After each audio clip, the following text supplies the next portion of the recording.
Okay, so this is the new iPad mini Gen 7, and despite all the hate around it, this is still the best mini iPad, especially when I bought it with $100 off. More on that later. I have had mini and I have had 11-inch iPads, and for me personally, iPad mini is my absolute favorite series because of its small, portable size. It's super travel friendly and gives a bit more working space than a phone. So this is the 7th gen, but Apple calls it iPad mini A17 Pro. And this device absolutely doesn't look like the iPad 6 that came out in 2021. You ask me why? Because 3 whole years have passed and Apple all this time has been working tirelessly day and night in their ring of greatness at Apple Park to release this. No any significant update, while the Chinese guys who are still under sanctions with severely limited access to technologies are making beauties, releasing absolutely crazy trifolds. And Apple releases this. Apple releases this. Same iPad on an outdated and downgraded processor. Everything we've been looking for are still not here.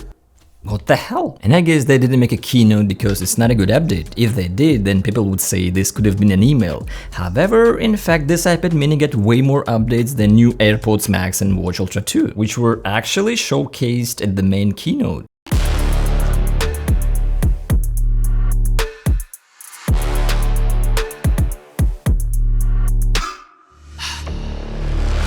Alright, let's get the show on the road. What do we got? This is iPad mini 7. I'm gonna call it a 7. No OLED, no mini LED, no 120Hz, still giant bezels, no Face ID, with last year's chip. Is this even an upgrade? Seems like it's enough of an upgrade to make a lot of money. Cook is not cooking anymore, he's reheating. And the main issue, the jelly scrolling issue is kind of fixed, but being real, it's still there. We all know, right? It cannot be fixed until you completely change the entire display. We're gonna make some tests just in a bit, but despite all of that, thankfully we got some nice but very minor changes. So firstly, let's start with unboxing. Okay, the box is exactly the same, like 1-in-1. And you know what? It's almost 2025. Look at this size, how gigantic it is. And they're still somehow putting a charger in the box. If they removed it, it would be 3 times thinner for sure. Kind of on the same level with this Smart Folio box. This is how the iPad mini box has to look like in terms of sleek and beautiful design, my eco guys from Apple. That would be super dope, but for that, like I said, I'm guessing the charger brick should be removed. But don't do that, I appreciate that it's still there,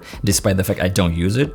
We'll check this out later on. And here's another interesting point. So this iPad mini for $500 and it has a charger, alright, no questions. But tell me why the $1,200 iPhone or any new iPhone doesn't come with a charger brick, but $500 mini does come.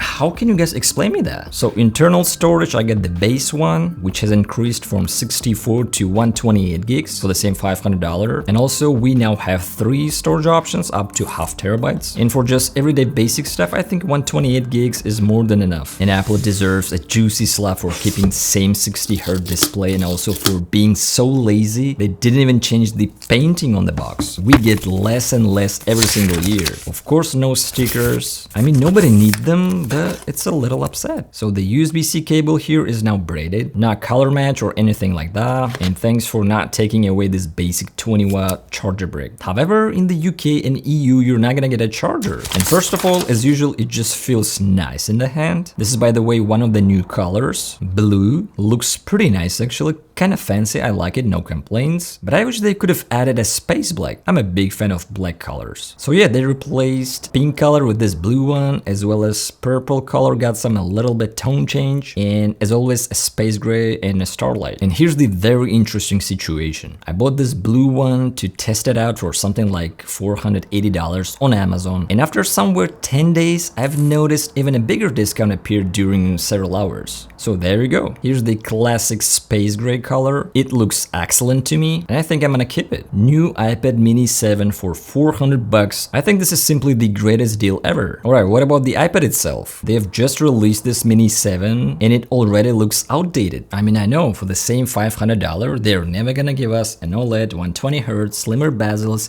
new chip, Face ID, quad speakers. Just give us something like an iPad mini Pro. Put a bit higher price tag on it.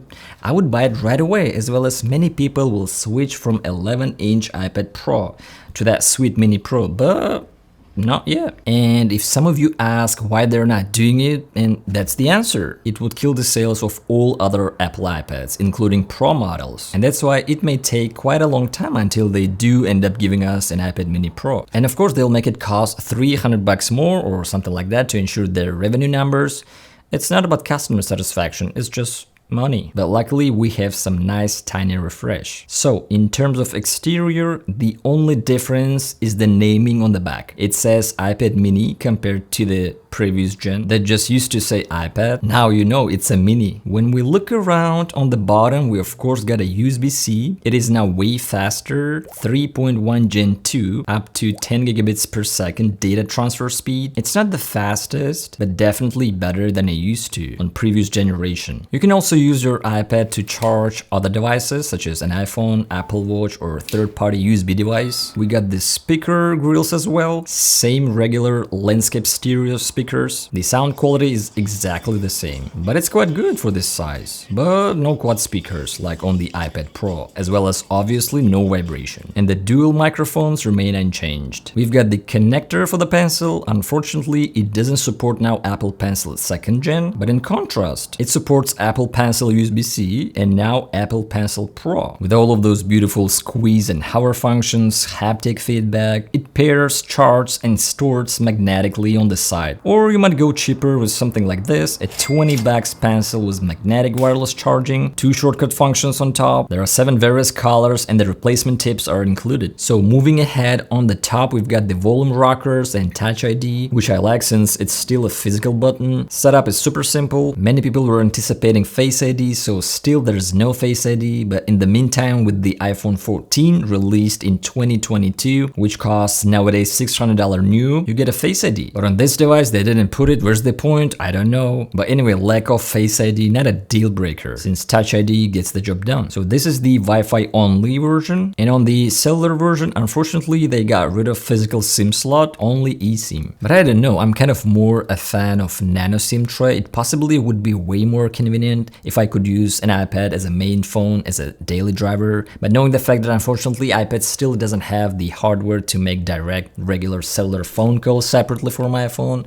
that's why an iPhone still remains the only choice to be a daily driver. So moving on, we now have Wi-Fi 6E, which is a welcome addition, as well as Bluetooth 5.3. But of course it would be strange if this hadn't happened. Apart from that, the weight is the same, 297 grams, and the same 6.3 millimeter of depth. Camera wise, it's the same old cameras, but they do now support smart HDR4 instead of 3. So on the front, it's a 12 megapixel ultra wide angle with the aperture 2.4. They didn't even move the camera to the landscape position like most new iPads now have in order to comfortably use your FaceTime or Zoom and not like awkwardly look at people a bit off angle, because with the Smart Folio it mainly stays horizontally, no vertical position. That's just something to consider. So forging ahead, it has just one rear shooter. It's more than enough for most people just taking the random basic snap. It's the same old 12 megapixel sensor on the back, aperture 1.8, and here's by the way, a new adaptive True Tone flash like on the iPad Pro. It's needed to automatically remove the shadows when you wanna scan some documents. Other than that, video recording is still up to 4K 60. And like I said in the beginning, starting price tag as well as the battery life remain the same, starts at $500. And if some of you wondering, yeah, you can reuse all the cases, accessories, and Smart Folios from the iPad mini 6.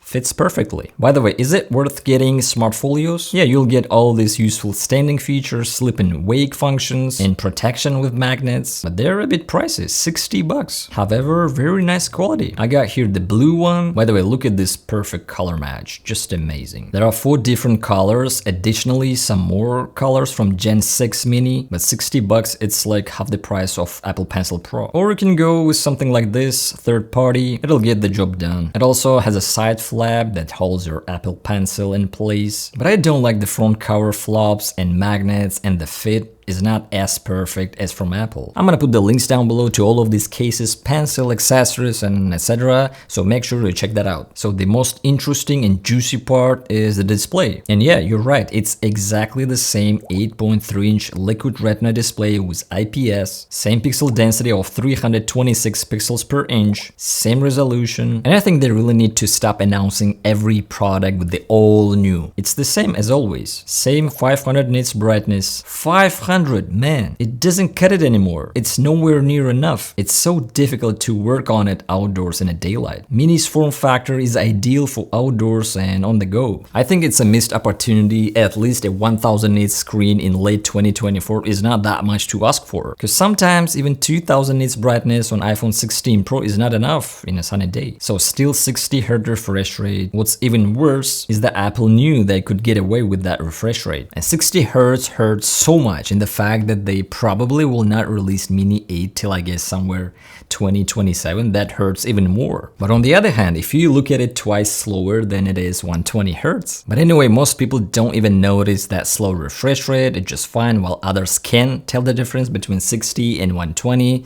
But still, it's not a deal breaker for them. And there's a third camp of people, they find it quite bad. What about the bezels? Damn, these bezels should be illegal in almost 2025. Still can't believe they didn't bother slimming down the bezels to give us more space. I know you're gonna tell me the bezels prevent from accidental touch and it's nice for holding the iPad and all that stuff, but hey, these bezels are bigger than my dreams. There's a Lenovo Y700 tablet. It has way slimmer bezels as well as on the latest Huawei tablet. The bezels are super thin and yeah, people find it quite comfortable to use. It could have been way nicer. Of course, it's not a Pro iPad, but a narrower bezels would be nicer. So the jelly scrolling issue. In case if you don't know what that is, it's a display issue that occurred on iPad mini 6 when one side of a screen doesn't refresh at exactly the same rate as the other. And it can make it seem like one side of the screen is responding to touch faster than the other. The cause of the problem is vertically positioned screen controller. And it was super noticeable in portrait mode with the old iPad mini 6. But still some people could barely see it and were not bothered at all, while for others it was a deal breaker. Let's have a look. I slowed the footage down a bit so we could better notice, and it looks like it's now a little less visible on the new iPad mini. It's not as obvious as it used to on the previous gen, but it hasn't completely disappeared. Overall, this effect is hard to capture on camera, but trust me, in real life it's still here. It's the exact same hardware inside 6 and 7 minis, and technically if it has the same display, so then the same jelly effect. Take in mind the panel is the one responsible because they can't fix the jelly scroll and use the same display. But in general, somehow it looks a little better, but hasn't gone. And by the way, there were some rumors that Apple kind of fixed it by rotating the display hardware, I mean the internals, so in theory it was assumed that jelly scrolling would be visible in landscape mode. And I clearly see there is no jelly effect in landscape mode. But in portrait mode, it's obviously still present. And you know, trying to recommend a 60Hz display in 2024 should be a fraud. However, I see many people commenting that you don't need 120Hz for YouTube and browser, and they might be partly right, but still I wouldn't mind having a better display. And despite all of those issues, I still consider this iPad is the best mini tablet because simply there's no any competitors in this small form factor. Except for might be that Lenovo Y700. It has something a close size which we'll compare to just in a bit. So now the performance. The main internal change of this new iPad mini is the chip inside. The A17 Pro, this obviously enables Apple Intelligence. So they had been using this chip on iPhone 15 Pro and Pro Max, but you gotta know that we're not being offered the exact same. GPU is stripped down a bit by one core less GPU.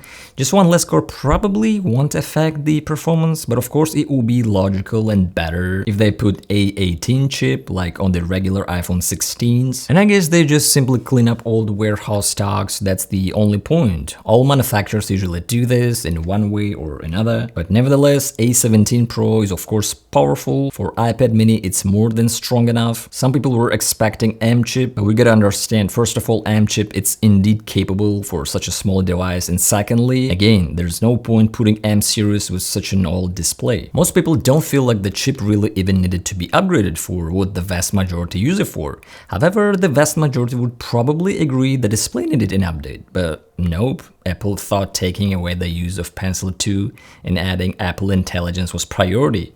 No one is gonna care about Apple Intelligence after some weeks. And Just knowing how Apple does things, they probably dropped a basic iPad mini just to drop another iPad mini Pro later on. Who knows, everything is possible. And of course I wish, and I'm not alone, they could finally make it. Some will say it's better to get the iPad Air M2, which you can now purchase on Amazon with pleasing $100 off for the same $500. Yeah, M2 is way more capable than A17 Pro, but don't forget Air M2 also got 60Hz IPS LCD screen, and it's just a bigger size, which not everybody comfortable with. So you think this is it, no more updates? No, I consider a huge upgrade in terms of hardware is that it used to be 4 gigs of RAM, now it is 8 for the same price, which is undoubtedly excellent. Apple Intelligence easily works, no problem. Do I use it? Not that much. And eventually it turns out the apps, thanks to the new chip and double the amount of RAM, run smoother, open faster, and for editing photos, videos, and all that sort of thing, the new 7th Gen Mini is definitely better than its predecessor. If you ask me, is this 7 worth it? Yeah, it's even better value than the 6 was. By the way, the Mini 7 is the first iPad with no M chip that supports Final Cut Pro and DaVinci Resolve. Now you can enjoy editing. Oh, and they also added a calculator, Revolution. So after all, it comes out, it's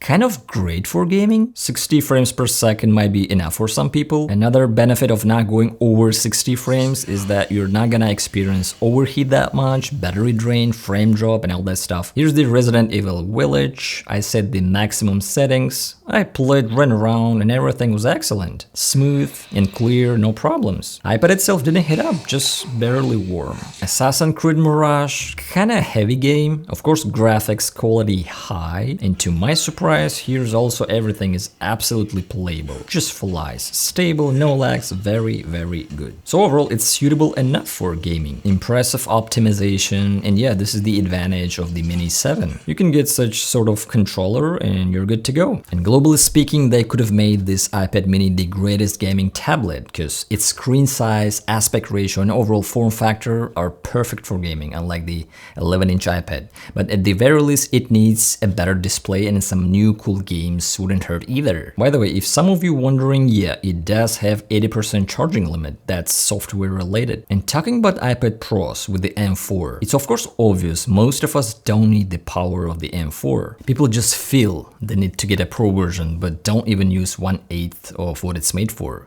The A15 Bionic is already good enough for what an iPad is made to do. But still, iPad will never replace the MacBook, at least until they release macOS for iPads. That would be so sweet. In that case, I would buy a spec bump iPad right away. Other than that, what are you doing in an iPad that need an M4? Safari, calendar, and calculator at the same time? Or you wanna open Brawl Stars in 1 second? M4 is insane, it's overkill for an iPad. And don't forget, Final Cut for iPad is not close to actual Final Cut. They're all good for just cutting clips and basic stuff. The Blender is not available for iPad. The only app for editors which has the full version for iPad, it's the DaVinci Resolve and a couple of 3D modeling programs that are similar to Blender. This is it. If you ask me what would I choose, an iPad mini or 11-inch iPad Pro, like even if they were for the same price tag, I would still probably choose an iPad mini. Don't get me wrong, the M4 iPad Pro is an incredible device, but this mini is better for my needs and situation. It's super portable, I can take it with me anywhere and every day. I can do my researching, note-taking, maybe some editing, YouTube, whatever. This is, by the way, the smallest crossbody bag you can choose for iPad mini itself. Fits like perfectly. But if you want to place it in with the Smart Folio on, this a little bigger one, the only choice out of these two. And getting back, on the other hand, I could get a Magic Keyboard for 11-inch iPad Pro, and that will be more comfortable to type on. And overall, a powerhouse machine. But for that purpose, I got my 14-inch M3 Max MacBook Pro that is simply way more powerful, and I think I have a perfect combo right now. So that's why it totally depends on your needs, preference, and tasks, what you're gonna use it for. For me personally, this form factor is a sweet spot.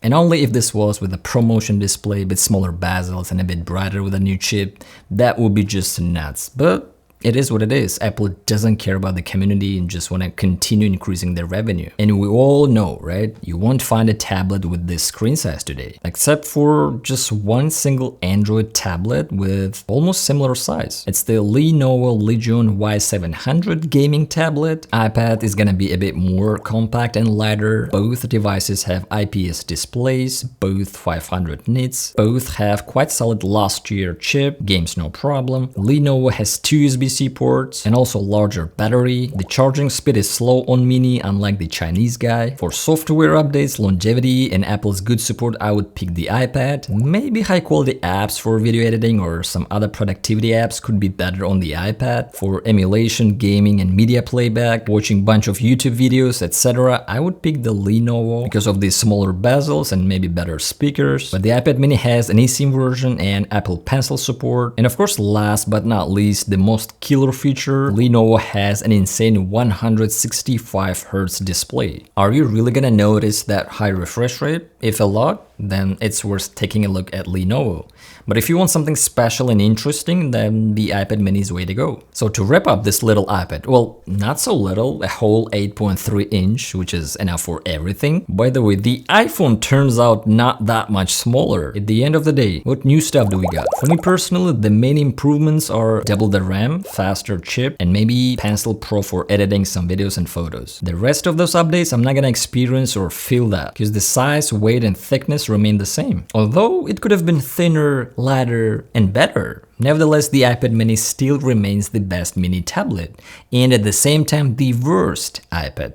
Did you get it? In case if you don't have the iPad mini at all and you are in a budget, just take a look at iPad mini 6. It became cheaper for sure in every country. I don't know where you're watching from, but here in the US on Amazon, $350 price tag stands for a while, which is a steal for such a solid device. But if you have had a Mini 6 to these days and it has never bothered you, then just keep using it and wait till the Mini 8 will come out. All in all, I'm glad the iPad minis is still around. Thanks for keeping them alive. We're lucky they did this much to the Mini they don't care about. Who would I recommend this size device to? Anyone who wants a smaller sized iPad. It's super travel friendly and gives more screen space than a phone.